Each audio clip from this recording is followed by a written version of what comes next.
Palabra y vida. Con el padre Manuel Horta desde Sevilla.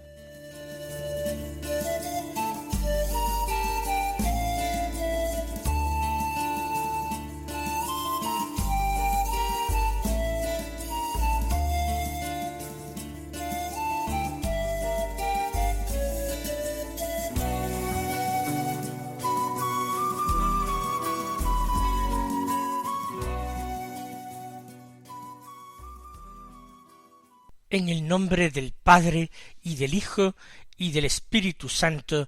Amén. Alabados sean Jesús y María. Muy buenos días, queridos amigos, oyentes de Radio María y seguidores del programa Palabra y Vida. Hoy es el martes de la segunda semana del Adviento. Este martes es 9 de diciembre. La Iglesia celebra este día la memoria de San Juan Diego, el indio que recibió la visita de Nuestra Señora la Virgen de Guadalupe. Él había nacido en el año 1474. Era un indio que se convirtió al cristianismo con 50 años. Quedó viudo, sin hijos, y se fue a vivir con un tío suyo, Juan Bernardino. Un día, mientras caminaba al pasar cerca del cerro del Tepeyac, la Santísima Virgen le llamó desde allí y lo envió con una misión, ir al obispo de México con un encargo para mostrar la veracidad de esta aparición, porque él no fue creído. La primera vez que fue a la casa del obispo, la Virgen le dijo que cortara una serie de rosas de Castilla. Sorprendentemente estaban florecidas allí en el cerro, a pesar de la época del año, que era el mes de diciembre. Entonces él cogió en su ayate, en esa manta con que se cubría, todas las rosas que pudo y las llevó al palacio episcopal. Y allí, una vez que fue llevado a la presencia del obispo, soltó su manta, su ayate, y cayeron al suelo las rosas, pero en ese momento se produjo el prodigio de que el obispo también vio a la Santísima Virgen en la manta de Juan Diego, y esa imagen quedó impresa en la tela, impresa de una manera milagrosa. Fue el comienzo de conversiones masivas al cristianismo de aquellos indios. Juan Diego el resto de su vida lo pasó precisamente hablando con sus conciudadanos, con las personas de su raza, y dando testimonio de los mensajes de la Virgen que le había hablado en su lengua nativa. Juan Diego murió el 30 de mayo del año 1548. Tenía 74 años. Fue canonizado en el año 2002 por el Papa San Juan Pablo II. Vamos entonces a escuchar ahora la palabra de Dios que se proclama en la liturgia de la misa del día de hoy.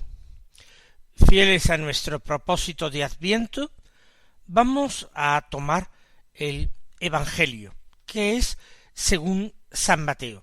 El de hoy es un texto bastante breve, del capítulo 18 de San Mateo, los versículos 12, 13 y 14, que dicen así: En aquel tiempo dijo Jesús a sus discípulos: ¿Qué os parece? Suponed que un hombre tiene 100 ovejas. Si una se le pierde, ¿no deja las 99 en los montes y va en busca de la perdida? Y si la encuentra, en verdad os digo que se alegra más por ella que por las 99 que no se habían extraviado. Igualmente, no es voluntad de vuestro Padre que está en el cielo que se pierda ni uno de estos pequeños. Estamos más acostumbrados a escuchar la parábola de la oveja perdida en el texto del Evangelio de San Lucas, en su capítulo 15. De hecho, unida siempre, formando pareja en paralelo con la parábola de la dracma perdida que San Mateo no narra. Es una enseñanza de Jesús a los discípulos, que comienza con una pregunta retórica. ¿Qué os parece? Jesús plantea un caso sacado de la vida real. Tiene en cuenta la psicología de los hombres. ¿Qué os parece? Dad vuestra opinión, porque puede ser que deis muy correctamente respuesta a este hecho, y de esta manera vosotros mismos vais a dar respuesta a quién es Dios, cómo es Dios, cómo actúa Dios. Es un método inductivo el que está utilizando Jesús. De un hecho concreto de la realidad nos elevamos a la comprensión de Dios, de ese Dios invisible, de ese Dios y Padre que Jesús anuncia y revela. Suponed, dice el Señor, que un hombre tiene 100 ovejas. Es fácil esta suposición. Un rebaño de 100 ovejas es un buen rebaño. Habría personas que tendrían rebaños mayores, pero es posible que la mayoría de los oyentes de Jesús no tuvieran tal cantidad de animales. No es ciertamente un hombre pobre el que tiene un rebaño de 100 ovejas. Ahora, si se le pierde una, este acontecimiento no era nada excepcional. Ciertamente las ovejas son animales dóciles, se dejan llevar, se dejan conducir, pero basta quizás una distracción del pastor y una oveja que se pone a pastar en un sitio e insensiblemente se va alejando del resto, se produce una desconexión y termina sola. ¿Qué hace un pastor o un propietario de un rebaño de 100 ovejas que pierda una? ¿Cuál es su reacción? El Señor aventura una posible reacción, y lo hace de nuevo de una manera retórica, preguntando a los discípulos oyentes, ¿qué os parece? ¿No deja las 99, las que no se han perdido, en los montes, y va en busca de la perdida? Puede ser que un pastor asalariado, que no es el propietario de las ovejas, no lo hiciera. Sería mucha responsabilidad para él abandonar en los montes 99 ovejas. Y si por buscar una oveja perdida se me pierden otras 5, ¿qué hago entonces? Sin embargo, el propietario, para quien las ovejas son su riqueza, perder una oveja le resulta una idea intolerable.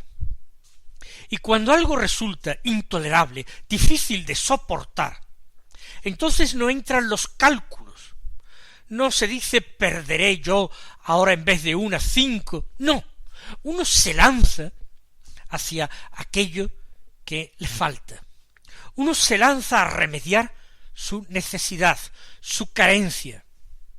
Para uno lo que resulta más importante es el vacío, el hueco que ha abierto esa oveja que se ha perdido. No entran consideraciones de ningún tipo. ¿Cuál sería la reacción normal? Fíjense qué bien está planteada la parábola, porque Jesús no dice nunca que se trate de un pastor, sino de un hombre que tiene 100 ovejas, de un propietario. Ya digo yo que a mi juicio la reacción de un pastor y que no es dueño de las ovejas y de un propietario que sí es el dueño, la reacción sería diversa, quizás más calculada, más racional, más previsora y prudente sería la reacción del pastor no propietario. Y una respuesta más apasionada, más inmediata, la del propietario que se siente afligido por la pérdida de su oveja, que es capaz de arriesgar dejando 99 en los montes. Tiene sentido. Es algo que los oyentes de Jesús podrían decirle que sí, que así es, que ellos quizás en alguna circunstancia parecida actuaron de la misma manera. Y continúa el Señor, y si la encuentra, en verdad os digo que se alegra más por ella que por las 99 que no se habían extraviado. ¿Esto qué quiere decir? ¿Que el propietario aprecia más esa oveja en concreto que las otras 99? No. ¿La valora más a esa? No. Dice simplemente el Señor que se alegra. Y es verdad. Cuando se recupera algo perdido, eso produce una gran alegría. Y respecto a lo que se tiene y que no ha sido perdido, no se valora el hecho de que permanezca en nuestro poder, que continúe siendo nuestro.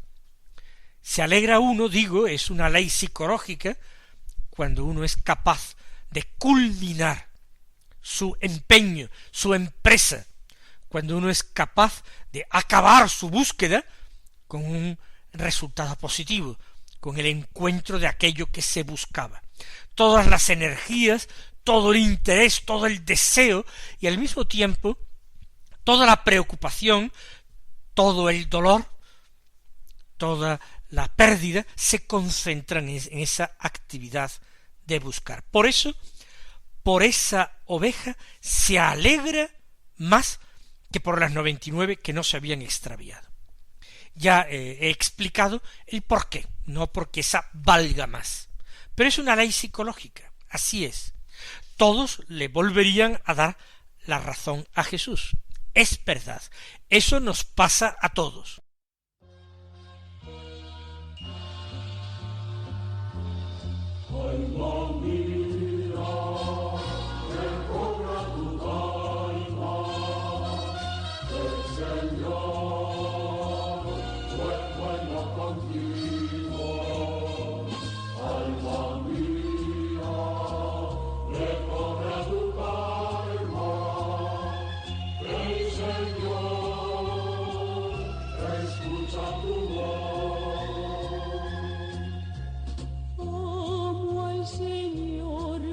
Que escucha mi voz suplicante, porque inclina su oído hacia mí el día que lo invoco. Alma mía, recobra tu calma, el Señor. Igualmente, y ahora se trata de la conclusión que extrae Jesús. De la misma manera, igualmente, no es voluntad de vuestro Padre, que está en el cielo, que se pierda ni uno de estos pequeños.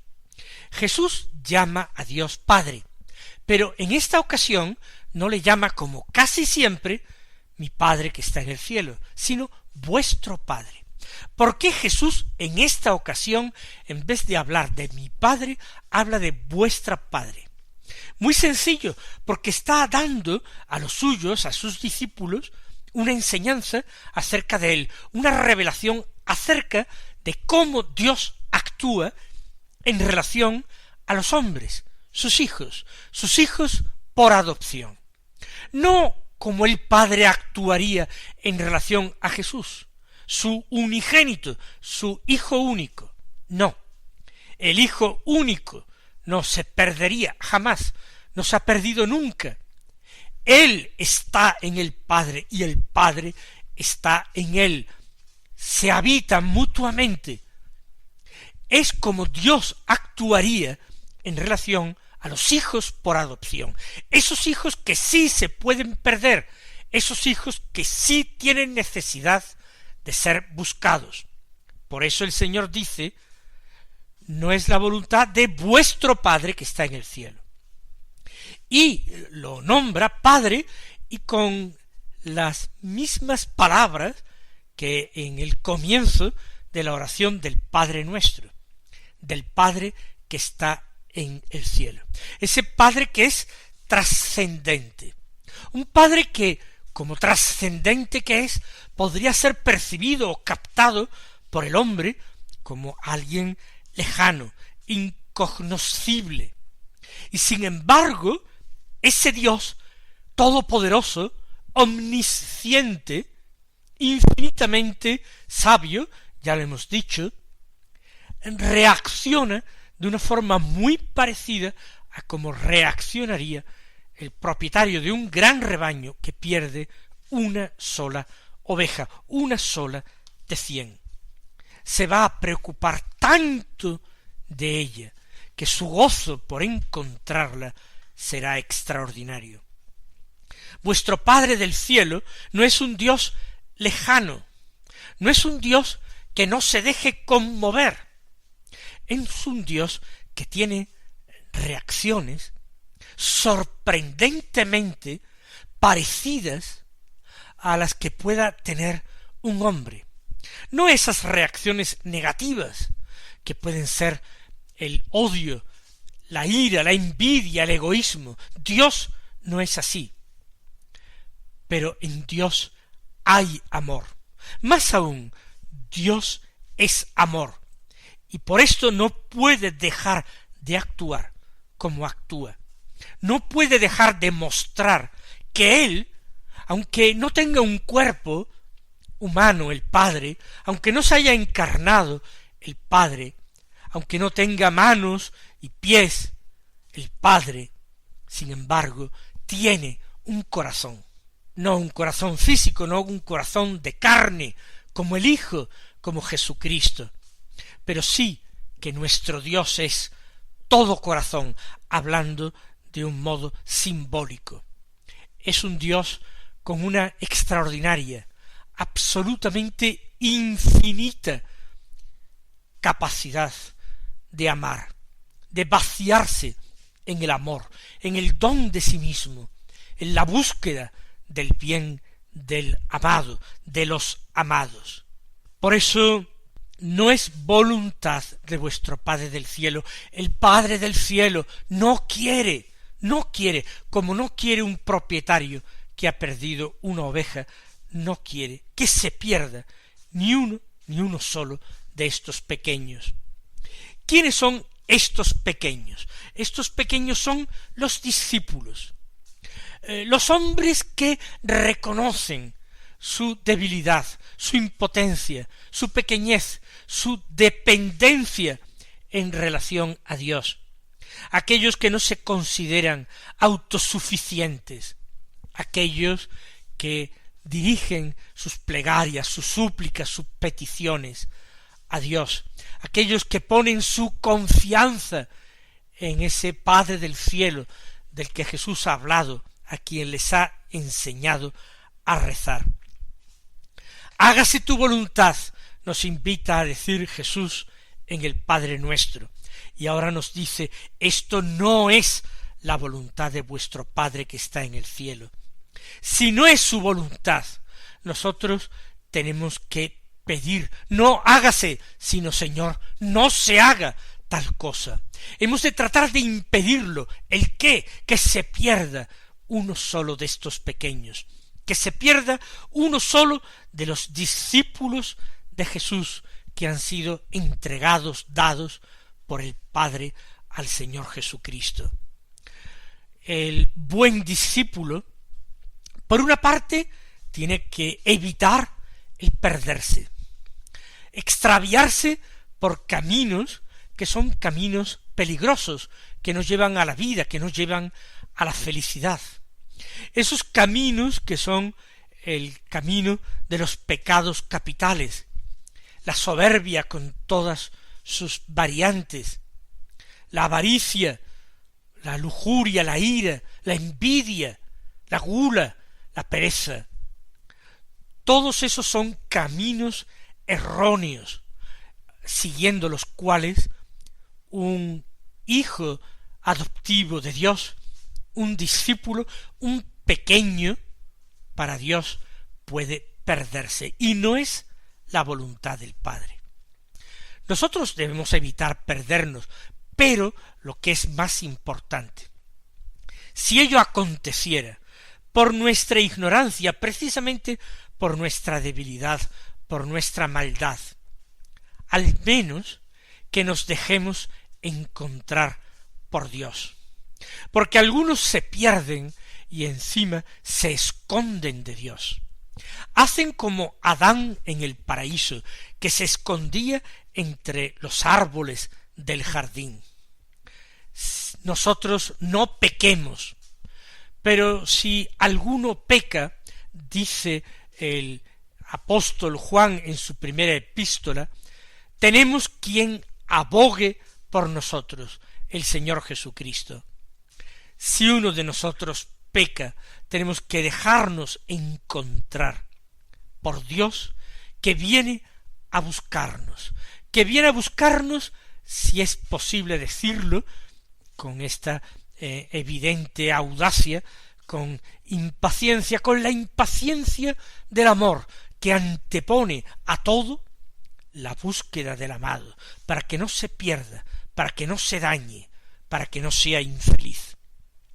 Pero hay otro deber que surge de esta revelación de Jesús, de que esa no es la voluntad del Padre que está en los cielos, y es cooperar con ese propietario de las ovejas, cooperar con el Dios y Padre de los pequeños y el Dios y Padre de nuestro Señor Jesucristo.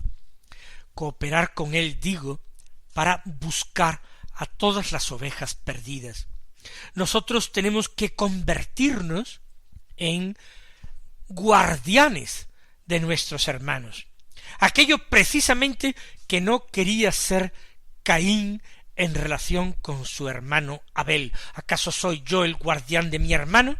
La respuesta es sí, claramente que sí. Tú tienes que guardar a tu hermano para que no se extravíe, y si se extravía, colaborar con el Señor en la tarea de buscarle, de llamarle, de perdonarle.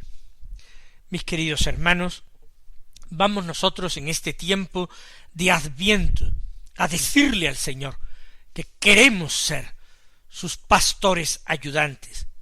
Vamos a darle gracias porque Él nos ha buscado en tantas ocasiones, nos ha buscado para perdonarnos, nos ha buscado para consolarnos, nos ha buscado para rehabilitarnos, alimentarnos, devolvernos la vida. Él nos ha resucitado de la muerte de nuestros pecados y nos ha dado la vida que generosamente nuestro Señor Jesucristo, muriendo en cruz, nos obtuvo. Que el Señor os colme en este día de bendiciones y hasta mañana si Dios quiere.